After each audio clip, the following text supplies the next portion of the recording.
Hello friends, आज मैं एक ऐसा मूवी एक्सप्लेन करने जा रहा हूँ जो 2019 में रिलीज़ हुआ है और वह सस्पेंस थ्रिलर क्राइम से भरपूर है। इस मूवी को IMDb पे रेटिंग 5.5 है और 72% गूगल यूज़र ने इस मूवी को पसंद किया है। इस मूवी का नाम है वन डे जस्टिस डिलीवर्ड। इस मूवी में वैसे तो बहुत से कास्ट हैं, पर मैं अभी उनमें से 3 कास्ट का नाम लेना चाहूँगा, जिनका नाम है, पहला नाम है Anupam Kher as a justice Tyagi, और दूसरा नाम है Isha Gupta as a crime branch officer Lakshmi Rathi, और तीसरा नाम है Kumud Mishra as a inspector Sharma. आइए दोस्तों, अब ज़्यादा देरी न करते हुए इस मूवी का एक्सप्लेनेशन शुरू करते हैं। यह मूवी शुरू होती है रांची के एक ऑडिटोरियम से, जहाँ पे जस्टिस त्यागी अपना रिटायरमेंट का स्पीच दे रहे होते हैं स्टेज पे खड़े होके। वहाँ वह एक इम्पॉर्टेंट लाइन बोलते हैं, सोचा था जो काम अधूरे रह गए वह रिटायरमेंट होने से पहले पूरा कर दूंगा, लेकिन इंसान की ज़रूरत कभी पूरी नहीं होती। और इसके बाद ये स्पीच ख़त्म रहता है और वह अपने फैमिली के साथ एक शॉपिंग मॉल चले जाते हैं। जस्टिस त्यागी शॉपिंग मॉल से अकेले ही एक दुकान पे जाते हैं, जहां वह कांटे वाले तारों को देखते हैं और बोलते हैं कि उनके घर को चारों तरफ से घेरने के लिए कितने तार लगेंगे, और वहां के दुकानदार बोलते हैं 3 से हो जाएंगे, लेकिन जस्टिस त्यागी बोलते हैं 5 लेके आना और कल ही मेरे घर के चारों तरफ इसे घेर देना। और इसके बाद हमें उनके घर के में उनकी बेटी के शादी की तैयारियां दिखाई जाती हैं और शादी होती हैं, और उस बीच गाने भी होते हैं। हमें शादी के अगले मॉर्निंग में दिखाया जाता है कि एक लड़का जिसका नाम मुकुल है वो पुलिस स्टेशन जाता है और वह इंस्पेक्टर शर्मा को बोलता है उसके पेरेंट्स घर नहीं आए हैं पिछले रात से, जो बाय प्रोफेशन डॉक्टर हैं, और वो पिछली रात को जस्टिस त्यागी के लड़की के शादी में गए थे। और इंस्पेक्टर शर्मा और मुकुल दोनों जस्टिस त्यागी के घर जाते हैं इन्फॉर्मेशन पता करने के लिए, पर उन्हें वहाँ कुछ मिलता नहीं है। तो फिर दोनों वीडियो फुटेज देखने के लिए चले जाते हैं और वीडियो फुटेज में भी उन्हें कुछ नहीं मिलता है। फिर हमें अगले सीन में दिखाया जाता है दोनों डॉक्टर जो मुकुल के पेरेंट्स हैं वो दोनों एक जगह बंधे हुए हैं, और एक आदमी उन्हें टॉर्चर करता है और उन्हें याद दिलाता है 6 दिसंबर 2013 को Mukul nursing home bed number 13 के साथ क्या हुआ था। फिर हमें उस टाइम के उस सीन में ले जाया जाता है जहाँ पे बेड नंबर 13 पेशेंट का हालत ख़राब होता है और वो ICU में एडमिट होता है। उस पेशेंट का इलाज करने वाले वही दोनों डॉक्टर होते हैं, मुकुल के पेरेंट्स जो हैं, और उसके बाद वो पेशेंट एक्सपायर हो जाता है, मतलब मर जाता है। फिर हमें दिखाया जाता है कोर्ट का सीन, जहाँ पे जो बेड नंबर 13 जो पेशेंट है जिसका नाम अब्दुल है, उसकी माँ केस की होती है कि ये दोनों डॉक्टर ने पैसे के लिए उसे मार दिया है, लेकिन दोनों डॉक्टर बाइज्जत रिहा होते हैं कुछ सबूत न होने के कारण। और अब्दुल की माँ गुस्से में जस्टिस त्यागी को थप्पड़ मारती है और बोलती है तुम भी बिक गए हो, और इसके बाद जस्टिस त्यागी को बहुत खराब लगता है। फिर हमें करंट सिचुएशन में दिखाया जाता है जहाँ पे वो आदमी उन दोनों डॉक्टर को टॉर्चर करता है और बोलता है कि अपना कन्फेशन बोलो, मैं इसे रिकॉर्ड करूंगा, नहीं तो मैं टॉर्चर करते रहूंगा। फिर हमें दिखाया जाता है वो कन्फेशन रिकॉर्ड कर लेते हैं। फिर हमें अगले सीन में दिखाया जाता है जस्टिस त्यागी जो कोलकाता जाने के लिए तैयार होते हैं और कोलकाता जाते हैं। फिर वहाँ से वह एक जगह जाते हैं बार में, जहाँ वह पार्टी करते हैं। फिर हम अगले समय दिखाया जाता है जस्टिस त्यागी ट्रेन से वापस रांची आ रहे थे और बीच में उन्हें एक होटल के मालिक पंकज सिंह मिलते हैं, जो उन्हें जानते हैं, दोनों एक दूसरे को जानते हैं, और वह जस्टिस त्यागी पंकज सिंह को ऑरेंज जूस पीने के लिए बोलते हैं और वो ऑरेंज जूस पिला देते हैं, जिसके बाद पंकज सिंह बेहोश हो जाता है। और इसके बाद हमें मालूम पड़ता है पंकज सिंह भी किडनैप हो गया है, गायब हो गया मतलब, और पुलिस उसे भी खोजने लगती है। और हमें अगले सीन में दिखाया जाता है मुकुल के पेरेंट्स जो दोनों डॉक्टर हैं, उन लोगों का डेड बॉडी अभी तक नहीं मिला और नहीं कुछ पता चला है, और होटल का मालिक पंकज सिंह को पुलिस खोजने लगती है। और फिर अगले सीन में हमें दिखाया जाता है होटल के मालिक पंकज सिंह को एक चेयर पे बांधा गया होता है और कांटे वाले तारों के सहारे से बांधा गया होता है। और फिर एक आदमी उसे बोलता है और उसे उसकी गलती को याद दिलाता है कि उसको एक होटल से 2 कपल्स के वीडियो फुटेज लीक हुए थे, जिसके गुनाह में उसे कोर्ट भी जाना पड़ा था। उसके खिलाफ चार्जेस थे कि उसी ने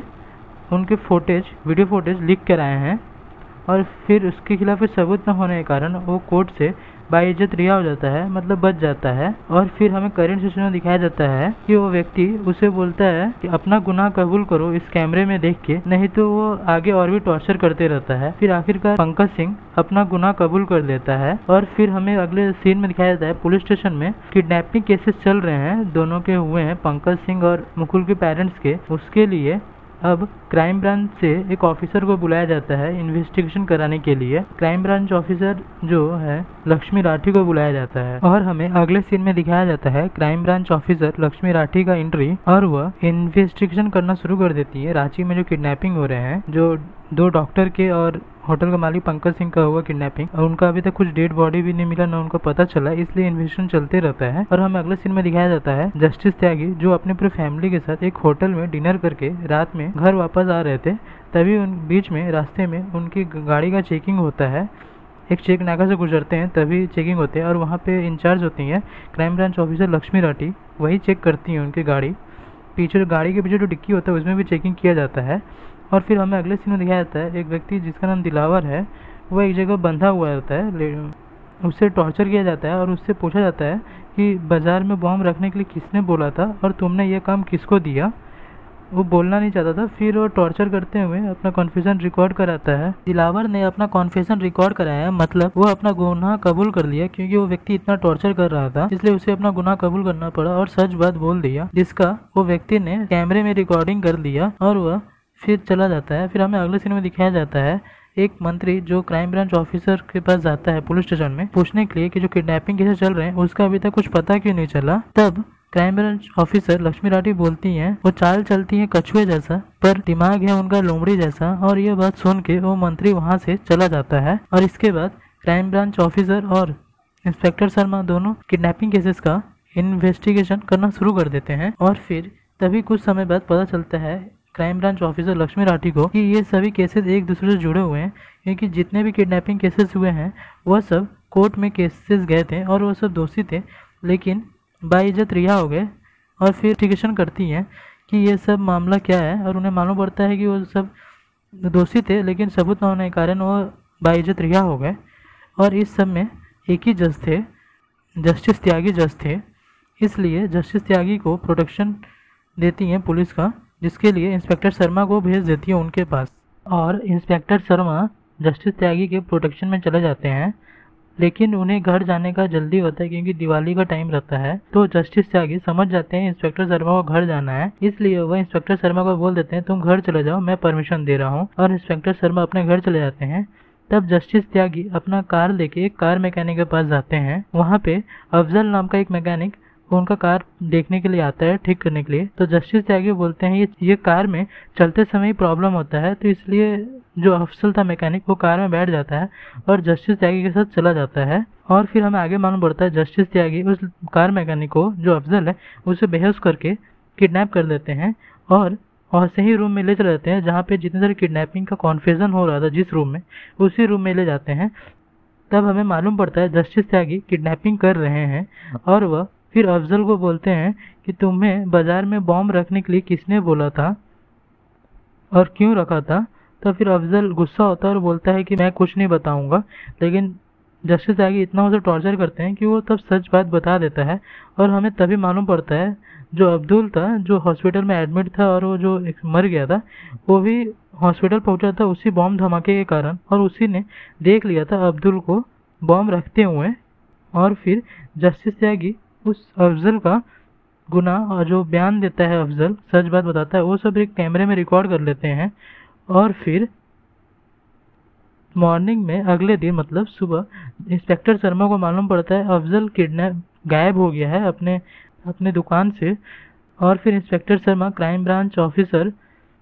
लक्ष्मी राठी को बताते हैं कि अफजल नाम का मैकेनिक किडनैप हो गया है और इसका भी कुछ पता नहीं है। जब crime branch officer Lakshmi Rathi को मालूम पड़ता है मैकेनिक अफजल भी किडनैप हो गया मतलब गायब हुआ है,